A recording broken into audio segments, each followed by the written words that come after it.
C'est le dernier numéro du débat de Nana FM de cette semaine, mesdames et messieurs. Bonjour, merci pour votre fidélité. Nous sommes le vendredi 17 juin 2022. La vie chère continue de faire sa loi au Togo. L'association Veille économique a présenté mardi un document relatif à cette problématique. Dans le dit document, l'association formule des approches de solutions pour atténuer le phénomène.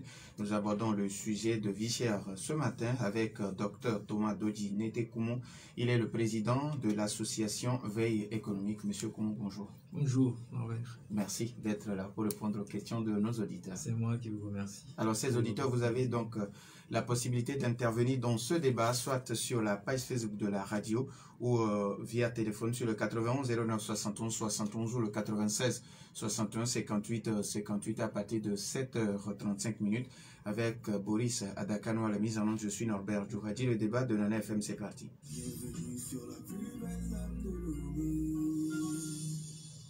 Une fois encore, merci pour votre fidélité. Merci également à vous, docteur, pour la disponibilité.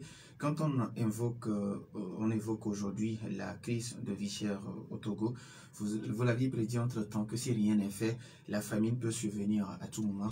Où en est-on? Est-ce que les lignes ont bougé ou les choses sont restées les mêmes? Donc, disons que les choses se sont aggravées depuis que je vous ai accordé une interview. Je crois que c'était en février, oui. Pour mentionner un certain nombre de déterminants qui alimentent la crise inflationniste sur le plan local dans notre pays. Et les choses se sont accélérées, notamment avec le déclenchement de la guerre en Ukraine.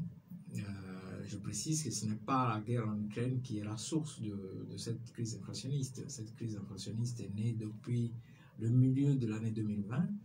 Ce que j'ai présenté la dernière fois à la conférence de presse, et avec un certain nombre de poches de produits qui ont commencé par prendre de la valeur, lorsque la Covid-19 était à son summum en 2020, avec toutes les conséquences qu'elle a engendrées, avec un déséquilibre au niveau de la production, de l'offre et de la demande de la production, avec un rallongement des délais fournisseurs. Déjà à l'époque, il y avait un certain nombre de produits qui avaient commencé par prendre de la valeur. Donc depuis février, les choses se sont accélérées. Et il faut espérer que l'un des canaux par le biais duquel l'inflation est alimentée sur le plan local, notamment cette anticipation de la part de nos agriculteurs due au fait que l'année 2021 avait connu un certain nombre d'anomalies climatiques et qui les ont poussés à avoir un certain nombre de stocks de sécurité, donc à faire, disons, un certain nombre de préventions. Eh bien, il faut espérer qu'avec la pluie de cette année 2022, comme je l'avais dit, qu'autour de septembre-octobre, on puisse commencer par avoir une tendance baissière. Cependant, il est clair que si nous allons, avec le déclenchement de la guerre, si nous allons avoir un éclaircie, il faut d'abord qu'on mette fin à cette guerre, de manière à ce que le renchérissement des prix du baril du pétrole qui impacte effectivement le niveau général des prix puisse baisser ou se stopper, et que l'année agricole soit normale, plus ou moins normale, de manière à ce qu'on n'ait pas de pénurie sur un certain nombre de produits, de denrées locaux. Alors, vous avez présenté mardi le document Vie chère au Togo, diagnostic et approche de solutions. Que comprendre? Il faut comprendre que d'abord l'inflation, elle est là. Le Togo connaît à peu près 155% de hausse du niveau général des prix, selon le FMI. Et le Togo suit quasiment la trajectoire de l'UEMOA. L'UEMOA, c'est à 140% de hausse du niveau général des prix. Donc, dans la zone CEDEAO, dans la zone UEMOA et au Togo, on a une inflation généralisée qui s'est installée. Alors, ce que nous avons expliqué la dernière fois à nos compatriotes et aux médias, nous leur avons expliqué que le ressenti des populations togolaises sera différent du ressenti des populations béninoises, des populations ivoiriennes, etc. Tout simplement parce que nous n'avons pas la même structure économique et que la gouvernance n'a pas été la même sur les 15 dernières années. Pendant qu'avec un exemple concret sur, par exemple, la production de maïs, où j'ai expliqué que pendant que le Togo ne fait que une performance de 74% de la production de maïs entre 2007 et 2018, eh bien, un pays qui n'est pas consommateur de maïs comme le Mali, qui est en guerre, qui est un pays désertique, eh bien, le Mali a fait 485% de performance sur la même période, avec une production de maïs qui est allée jusqu'à 3 millions de tonnes, lorsque le Togo se débrouille avec 880 000 tonnes. Le Togo passe de 500 000 tonnes en 2007 à 880 000 tonnes. Donc, le Burkina, c'est 218%. Alors, lorsque vous voyez ces chiffres sur ce segment d'activité qui est l'agriculture, vous vous rendez compte que les pays n'ont pas les mêmes structures économiques. Donc, le Togo va probablement traverser cette période de choc conjoncturel beaucoup plus douloureusement que d'autres pays. Nous avons démontré également que les Togolais n'ont pas suffisamment de pouvoir d'achat comparativement aux pays voisins.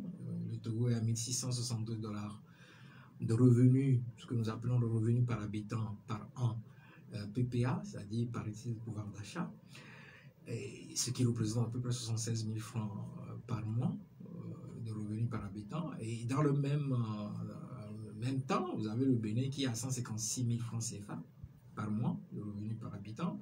Vous avez le Ghana à côté qui a 258 000 francs CFA.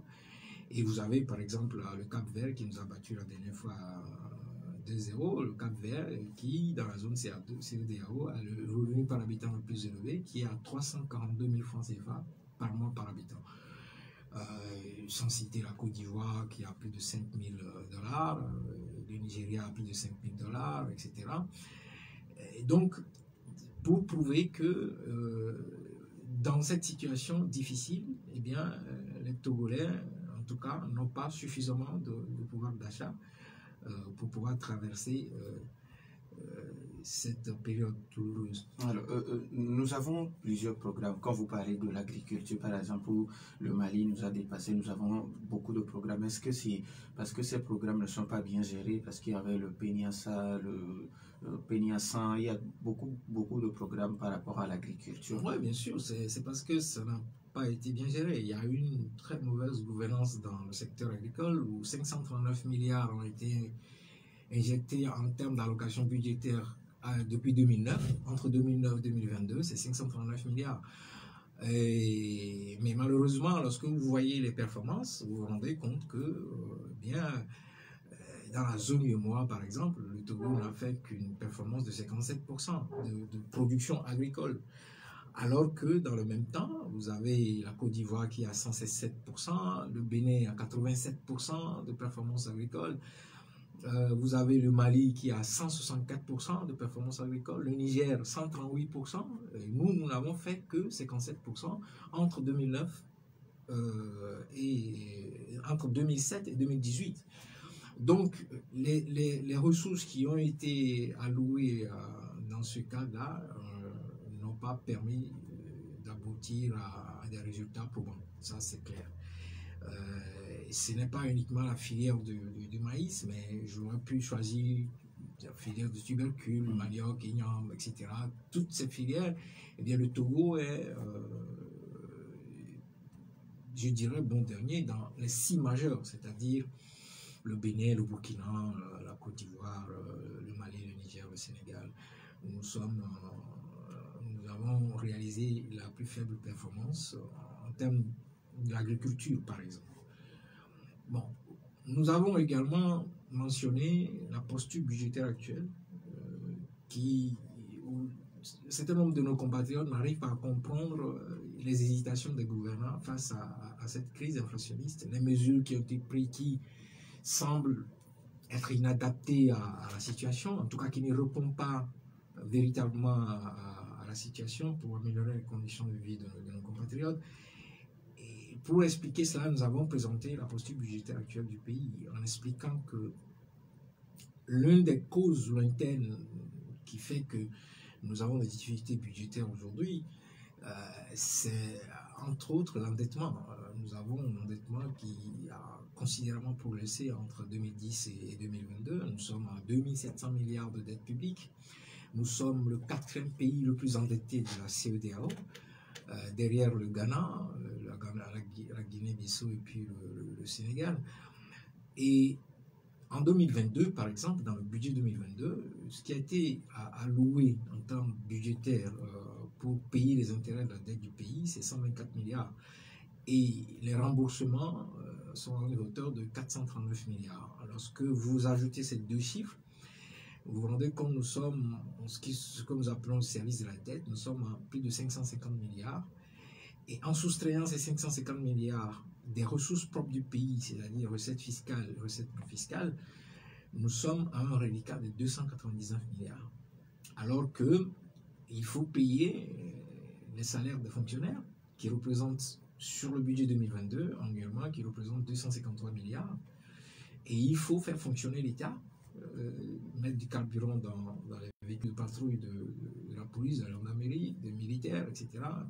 Il faut faire fonctionner l'État et ça va nous coûter en 2022 142 milliards. Donc les 299 milliards de reliquats, déjà, on n'arrive pas à faire face aux besoins de dépenses de 253 milliards de la masse salariale. Il ne nous reste que 47 milliards et donc 142 milliards de fonctionnement. Donc, il y a les dépenses d'investissement que je n'ai pas pris en compte. Ce qui fait qu'il y a une tension de trésorerie au niveau de l'État qui fait qu'avec le rythme de l'activité économique qui a considérablement baissé, donc la rentrée des ressources sont très volatiles, très variables, eh bien, il est clair que le gouvernement hésite donc à prendre un certain nombre de mesures, notamment, par exemple, les gens évoquent l'augmentation de SMIC. Je ne sais pas si ça va se faire. J'allais même vous poser la question s'il est possible dans ces conditions d'augmenter le SMIC. Mais bon, allez-y. Bon, c'est vrai que lorsque j'ai analysé le budget, on peut procéder à un certain nombre d'arbitrages budgétaires pour pouvoir le faire. Parce qu'aujourd'hui, augmenter le SMIC de 15% revient par exemple à aller chercher 37 milliards. Disons que c'est un nombre de priorités des gouvernants, je les ai découvertes dans le budget, avec par exemple le ministère de l'économie et des finances, on a un poste prévu pour les imprévus qui est autour de 8 milliards. Vous avez 12 milliards qui a été prévu pour l'acquisition des actions, donc ce que nous appelons les prises de participation dans les sociétés ou dans les fonds à l'extérieur. Vous avez 8 milliards qui a été prévu pour les élections. Donc ça vous fait déjà à peu près 28 milliards. Pour le gouvernement, peut-être c'est une priorité, mais dans une situation exceptionnelle que nous connaissons et que nous traversons, on peut par exemple réorienter ces ressources pour procéder à une augmentation de SMIC, c'est possible, ou à une subvention du pays pétrolier, puisque dans le budget du ministère du Commerce, ce qui a été prévu pour la subvention des produits pétroliers, c'est environ un peu moins de 8 milliards, c'est 7 milliards 87 millions. Et aujourd'hui, je l'ai démontré la dernière fois, nous sommes face à une hausse, un rachissement des prix du baril, avec le niveau du dollar qui est certainement, probablement dans une pente descendante, mais qui est toujours à un niveau très fort, puisque le dollar est à 700 francs CFA.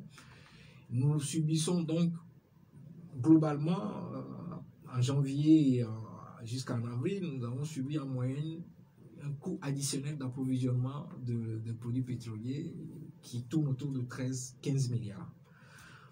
Et si éventuellement, ce que nous ne souhaitons pas avec la guerre qui ne finit pas, si éventuellement le prix du baril atteint, comme certains experts dans ce domaine le prédisent, 150 $ le baril d'ici décembre, nous allons avoir un coût additionnel de 45 milliards qu'il faudrait gérer et éventuellement une nouvelle hausse à la pompe qui pourrait intervenir. Bon, je ne dis pas que c'est ce qui va se passer, mais ce sont les anticipations que nous avons. Voilà à peu près tout ce que j'ai présenté la dernière fois. Et j'ai mis une information à la disposition de nos compatriotes qui concerne les exportations de produits pétroliers du Togo, puisque nous avons découvert dans le rapport de la Banque centrale sur le commerce extérieur de l'Union économique et monétaire ouest-africaine que le Togo exporte du pétrole. C'est différent d'exploiter du pétrole. La différence est claire. Le Togo exporte du pétrole et les exportations du pétrole entre 2007 et 2020 se sont élevées à 678 milliards.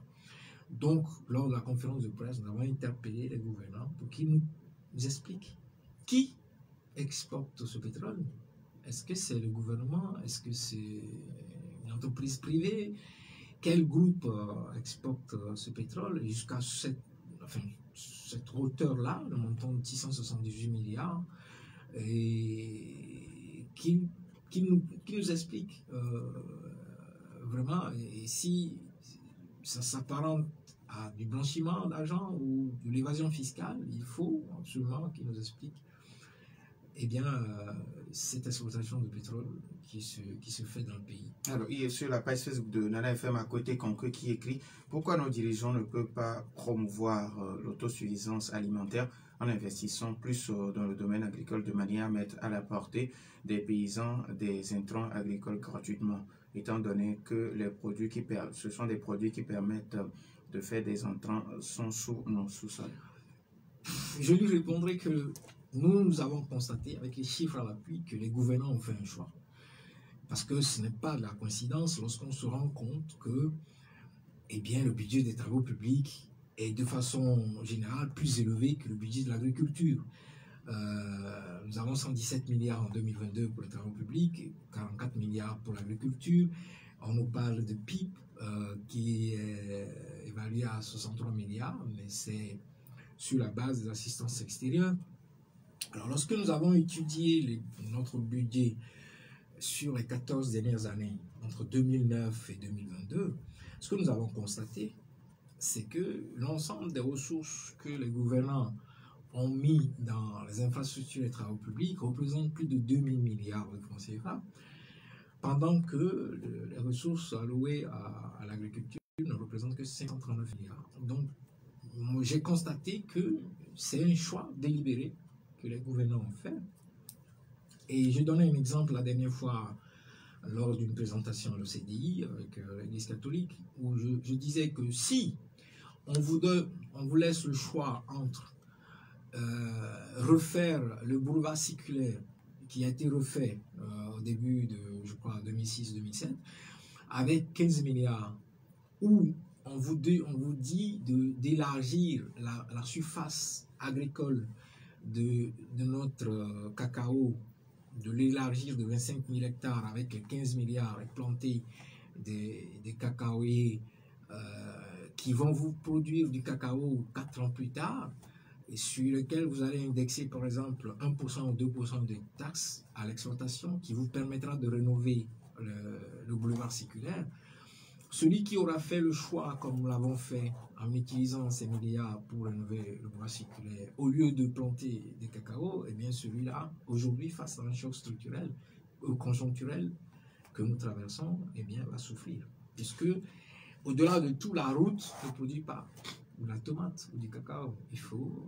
Donc, on a constaté, en tout cas, moi j'ai constaté après les études que j'ai menées depuis 14 ans, sur les 14 dernières années, que les gouvernants ont fait un choix. Les auditeurs ont maintenant la possibilité sur nos deux numéros 91 09 71 71 ou le 96 61 58 58, mais après la pause.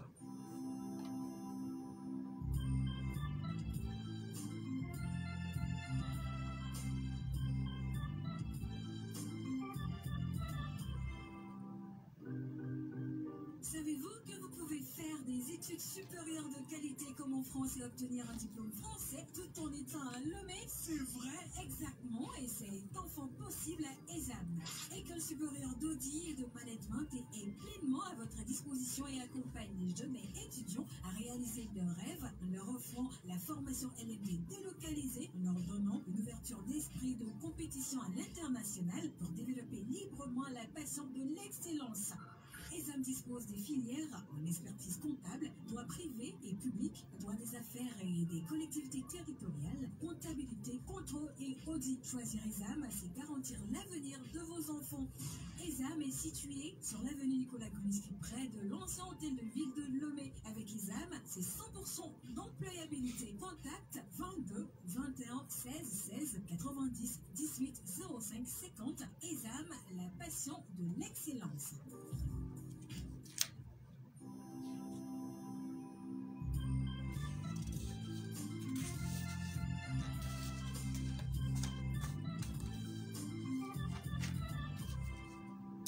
Retour dans les studios de Nana FM 91 09 71 71 ou le 96 61 58 58. Nous avons un premier auditeur en ligne. Nana FM, allô? Oui, allô, bonjour. Monsieur Dadido Gomé, bonjour. Bonjour à votre invité. Bonjour. Je voudrais lui poser une seule question. Oui, Je ne serai pas long. Je voudrais lui demander s'il peut m'expliquer. Chaque année, le gouvernement togolais nous dit qu'il y a accident au niveau de la production agricole. Mais en même temps, on parle de pénurie de ces mêmes produits agricoles. Là, c'est une gymnastique que je ne comprends pas. S'il lui peut me l'expliquer. Merci beaucoup, bonne journée. Bonne journée à vous aussi. 91 09 71 71, Nana FM, allô? Oui, allô? Pélé, bonjour. Bonjour. Comment allez-vous? Très bien. Allez-y. Ok, je salue notre invité. Bonjour. Ok, donc, moi, ma préoccupation, c'est que, en fait, l'agriculture, ça qui peut suivre l'Afrique, et le Togo, c'est un pays export. Depuis les années, on a connu une partie de Dada, de Canavé, de d'Alopolo, tout ça là. Et je pense que tout ça là, on ne sait pas là où ils sont maintenant. Mais on voit l'influence des taximotifs. Et je ne sais pas si ça peut remplacer l'agriculture au niveau de l'économie. Est-ce que ça peut remplacer l'agriculture? Parce que ce sont les autorités même qui envoient les motos qui encouragent les jeunes à aller sur le taximotif plus que d'aller à l'agriculture. Parce qu'il y a des jeunes de là que tout le monde connaît. Quand vous arrivez, quand vous rentrez au village, les personnes là, mais il y a personne qui se trouve. Bon, deuxième préoccupation, c'est un peu comptable aujourd'hui, parce que le simple sentiment a dit M. Fognassini, en 2015, il a qualifié le Togo dans un état de la vraie. Bon, est-ce qu'avant Fognassini, le Togo était dans un état de la vraie? Et le Sénégal, à l'époque, la différence qu'il a aujourd'hui, est-ce qu'avec ce Sénégal-là, le Togo a cette capacité-là de gagner ce Sénégal-là, avec l'économie du Togo, c'est ce Sénégal-là qui vaut pour le Togo par rapport au Bénin? Merci et bonne journée à vous, Monsieur Pélé. 91 09 71 71, Nana FM, allô? Allô, bonjour. Bonjour. Paul. Paul, vous nous appelez de? D'Ablé. Allez-y, Monsieur Paul. Il y a longtemps que j'écoute notre invité. C'est un citoyen patriote. Il est intelligent. Je ne sais pas pourquoi je ne veux pas choisir des gens comme ça, comme Premier ministre. Moi, je suis vraiment ébahi, quoi, avec ces révélations. Mais est-ce qu'il ne veut pas se postuler candidat libre aux élections pour qu'on les choisisse? C'est la solution de tous les maux que nous vivons. Merci. Merci à vous également, Monsieur Paul. 91 09 71 71, Nana FM, allô? Allô? Michel, bonjour. Oui, bonjour, monsieur Norbert. Diminuez un peu le volume de votre poste récepteur, s'il vous plaît. Oui, c'est bon. Oui, ça peut aller. Oui, bonjour à notre invité. Bonjour. Je crois que ce que notre invité est en train de faire ou de dire,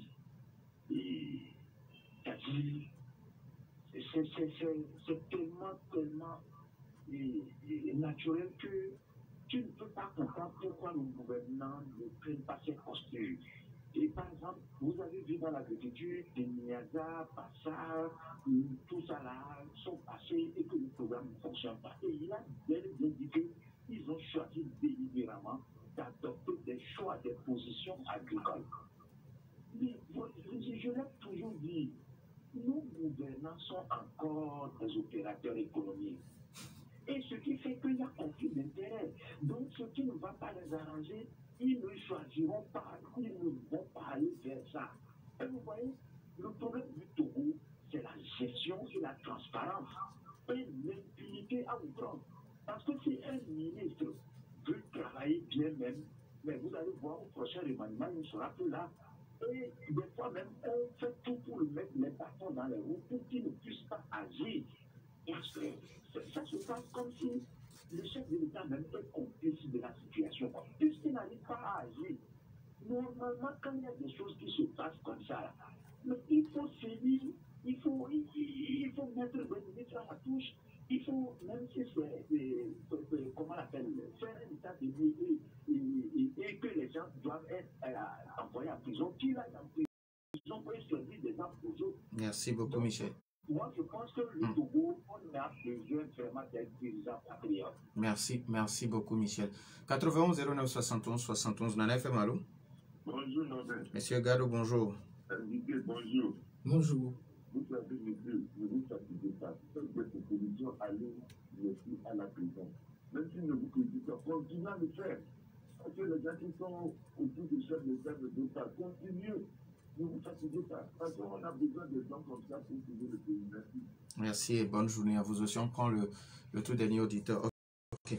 Alors, on va continuer, commencer à répondre à ces questions avant que d'autres auditeurs n'appellent.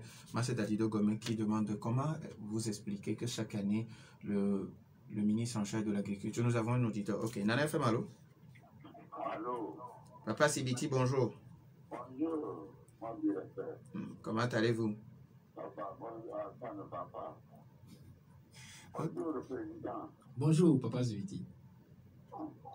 Est-ce que vous, les politiciens, le président de la République, le gouvernement, est-ce que vous écoutez vraiment le peuple pour lequel vous luttez? On sait que le président, il en fait, mais nous lui demandons de faire encore plus, on le remet. Et vous, est-ce que vous nous écoutez? Vous n'écoutez pas. Tout le monde parle de la vie chère. Qu'est-ce que vous faites pour diminuer cette vie chère? Tout le monde parle des fonctionnaires, les pensionnaires, les retraités, les commerçants. Ils disent que si les impôts montent, ils sont obligés de augmenter. Qu'est-ce que vous faites? Les élections, d'accord. Les élections ne profitent que, selon moi, excusez-moi si je ne le comprends pas, ça ne profite qu'aux politiciens. Alors que vous devez lutter pour l'amélioration des conditions vitales de votre peuple. Tout le monde parle peuple, population. Mais nous ne voyons pas le changement. Le président qui est au pouvoir, nous voyons un peu. Il a fait, il a donné un prêt, mais il a supprimé ça. Faites-nous un peu l'augmentation. Dans certains pays, quand le sucre monte, vous voyez 1%, 2%, parce que le sucre a augmenté si vous le faites. Merci. Écoutez-nous. Merci à vous aussi. Alors, moi, c'est Dadido Gomé qui demande comment vous expliquer que chaque année, le gouvernement, surtout le ministre en charge de l'agriculture, parle d'excédent et au même moment, sur le marché, il n'y a pas ces denrées.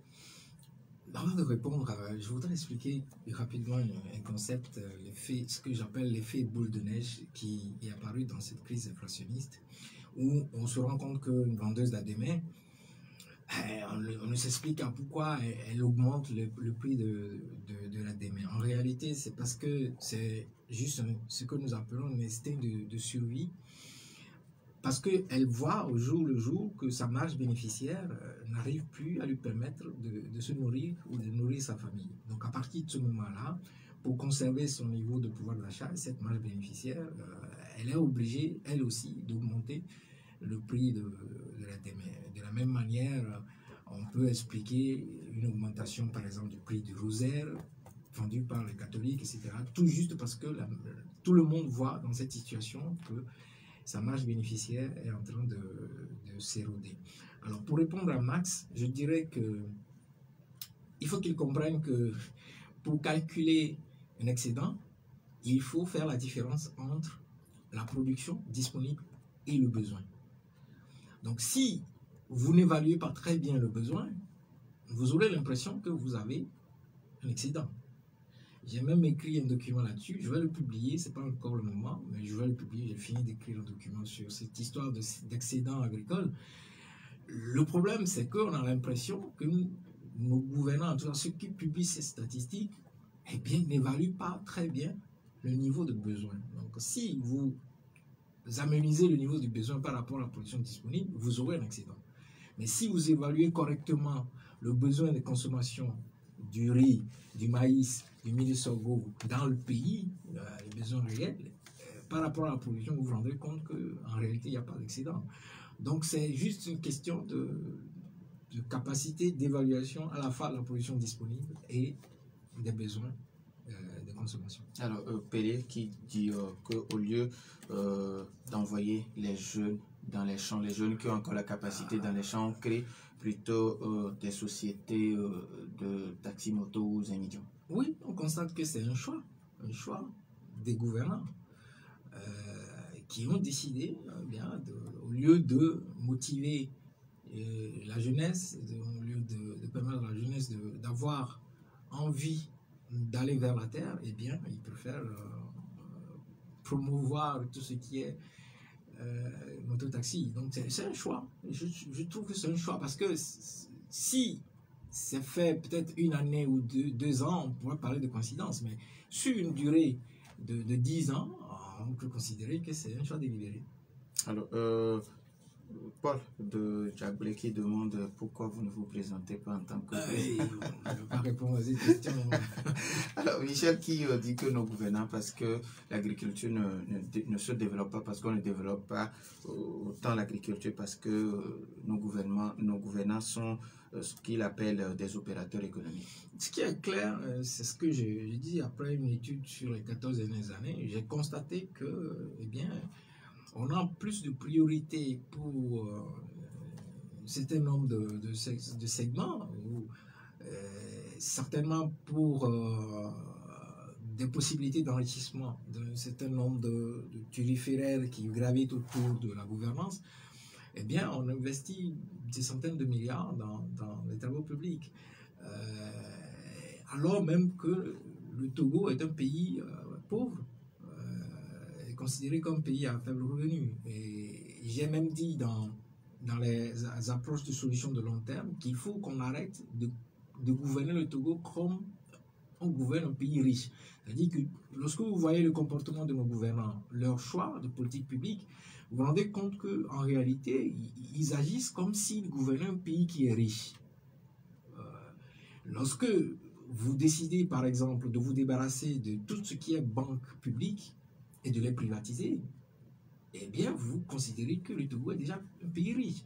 Vous n'avez plus de possibilité d'engager un certain nombre de réformes, notamment, par exemple, dans l'agriculture, pour subventionner les agriculteurs, financer les projets agricoles.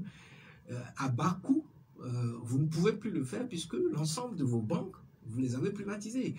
Et les banques privées qui sont dans le pays, lorsqu'ils vous disent que nous allons donner des prêts à 12%, eh bien, ils vont donner des prêts à 12%. Ils ne peuvent pas se permettre de baisser le coût. Ce coût de facteur de production n'est plus maîtrisable par les gouvernants lorsque vous vendez toutes vos banques. Alors, il y a M.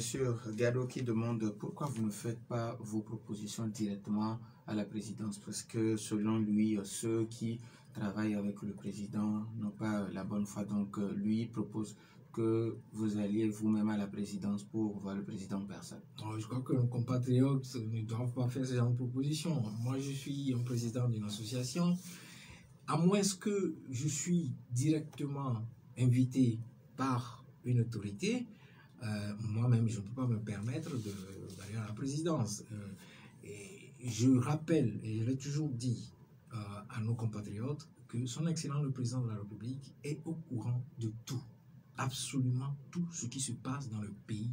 Dans la journée, avant qu'il n'aille se coucher, on lui fait un compte-rendu fidèle, en lui faisant comprendre que tel événement s'est produit, telle intervention a été faite sur telle radio, etc. Il est au courant de tout. Dire qu'il y a des choses dont il n'a pas connaissance, ce n'est pas vrai, c'est faux. Alors, les pistes de solutions formulées dans le document sont de deux ordres, à court terme, puis à moyen terme et à long terme. Alors, vous voulez bien revenir sur ces pistes de solutions que vous avez proposées? Ouais, de façon globale, nous proposons par exemple une augmentation du budget de l'agriculture, même si nous savons que tout ce qui a été alloué comme ressources n'a pas produit grand-chose, mais ajouter à cette augmentation de 75%, il faut que le budget passe au moins à 77 milliards l'année prochaine. Il faut qu'il y ait une restructuration de l'agriculture. Je l'ai toujours dit, ça fait 7 ans que je le dis. Il y a un auditeur qui me dit qu'il ne faut pas que je me fatigue, mais et ça fait 7 ans que je fais cette proposition. Il faut restructurer notre agriculture, notamment au niveau des facteurs de production, le capital, le travail, au niveau de la distribution des produits, et puis surtout au niveau de la redistribution des revenus en provenance de cette production pour que les agriculteurs soient beaucoup plus motivés pour pouvoir évoluer. Nous proposons la baisse d'un certain nombre de taxes qui ont été introduites au milieu de la Covid, puisque les gouvernements avaient besoin de ressources pour faire face à la crise sanitaire. Donc, ils ont introduit un certain nombre de taxes, surtout à l'importation et également à l'exportation. Et ils disent qu'ils ont baissé la TVA. Je pense qu'il faut faire encore plus d'efforts pour baisser ces taxes, pour permettre à nos opérateurs économiques de pouvoir également, à leur tour, baisser les prix d'un certain nombre de biens importés. Et il faut... Bon, nous avons proposé, lorsque nous étions le CDI, l'annulation des tickets, et ça a été fait. Mais nous proposons un rallongement du délai jusqu'à la fin de l'année, jusqu'au mois de décembre, qu'on ne puisse plus prélever des tickets dans les marchés. Nous avons proposé une réduction de la taxe d'accompagnement qui est perçue aujourd'hui par les communes, mais ça n'a pas été fait.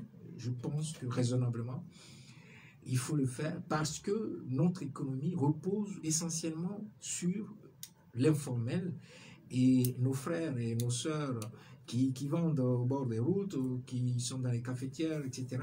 Il faut quand même leur permettre de souffler un peu parce que eux aussi voient leur marge bénéficiaire en train de se réduire. Nous proposons qu'on retourne à l'antériorité en termes de péage pour permettre également au coût du transport de baisser. Donc ça, c'est les recommandations de court terme et surtout la baisse des salaires de nos gouvernants. Nous proposons une baisse des salaires de son excellent président de la République, même si nous ne connaissons pas son niveau de salaire, son excellente Madame la Première ministre, Madame la Présidente de l'Assemblée nationale, les ministres, les députés, les maires, les responsables des institutions publiques, et nous proposons 50% de réduction de leur salaire, au moins de façon symbolique, pour qu'ils puissent montrer aux populations qu'eux aussi sont en train de consentir des sacrifices. Et donc, à partir de ce moment-là, lorsque vous demandez aux populations de faire des sacrifices, je pense qu'ils seront beaucoup plus à l'écoute.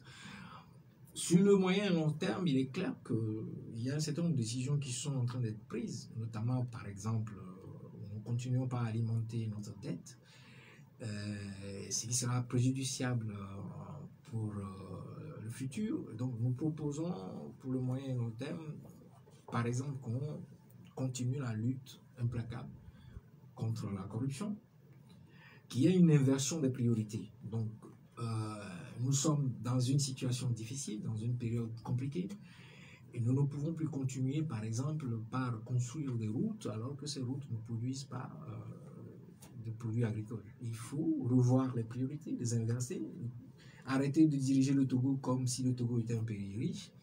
Il faut changer de business model, par exemple, au port, où on a segmenté notre port, on a concédé ces services aux étrangers qui, eux, eh bien, rapatrient toutes les ressources qu'ils gagnent, ils les rapatrient chez eux, donc ces ressources n'intéressent plus au trésor.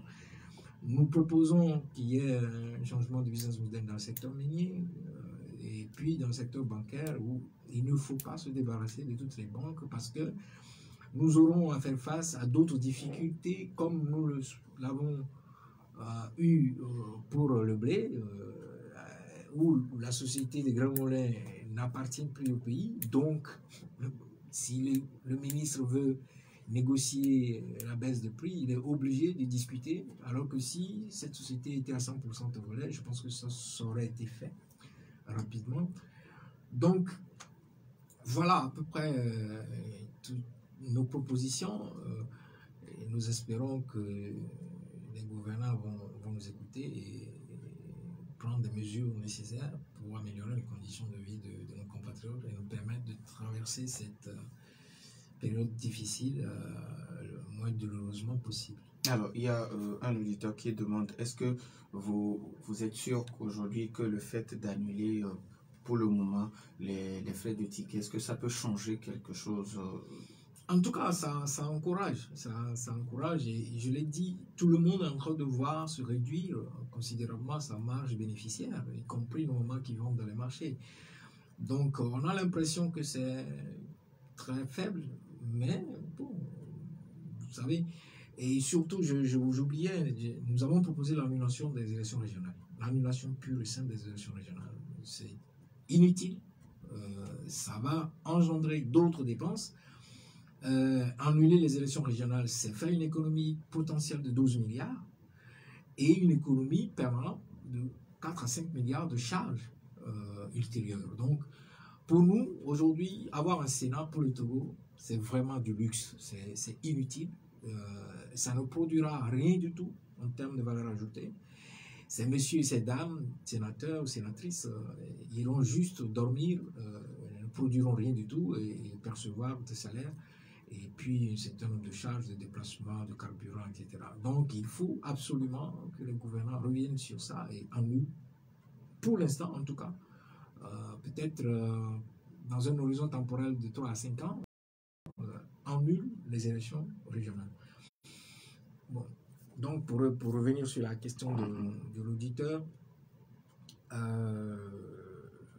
je pense qu'il faut faire des efforts pour encourager nos mamans dans le marché, et bon, même si cette annulation, beaucoup le voient comme étant faible. Alors, vous avez 30 secondes pour votre mot de la fin. Mon mot de la fin, c'est que les gouvernants fassent en sorte que les Togolais puissent avoir plus de pouvoir d'achat. Je sais qu'il y a un certain nombre d'arbitrages budgétaires qu'on peut opérer dans le budget pour permettre quand même cette amélioration du niveau de pouvoir d'achat. C'est de permettre au pays de se relancer sur le plan économique et d'anticiper par exemple les achats au niveau du pétrole. Nous avons constaté malheureusement qu'il y a très peu d'anticipation des gouvernants dans l'approvisionnement en produits pétroliers, ce qui pénalise l'économie togolaise. Et nous espérons que les propositions que nous avons formulées, eh bien, ces propositions rentreront dans de bonnes... Enfin, ils seront à l'écoute et prendront les mesures nécessaires pour que les Togolais puissent mieux vivre. Je dis merci à vous aussi, Dr Thomas Dodi Netekoumou, président de l'association Veille économique. Merci également à nos auditeurs pour leur fidélité d'écoute au débat de Nana FM. Merci également à Boris Adakanou pour la mise en onde. Je suis Norbert Djouradi. Bonne suite de nos programmes. Et du courage à nous tous.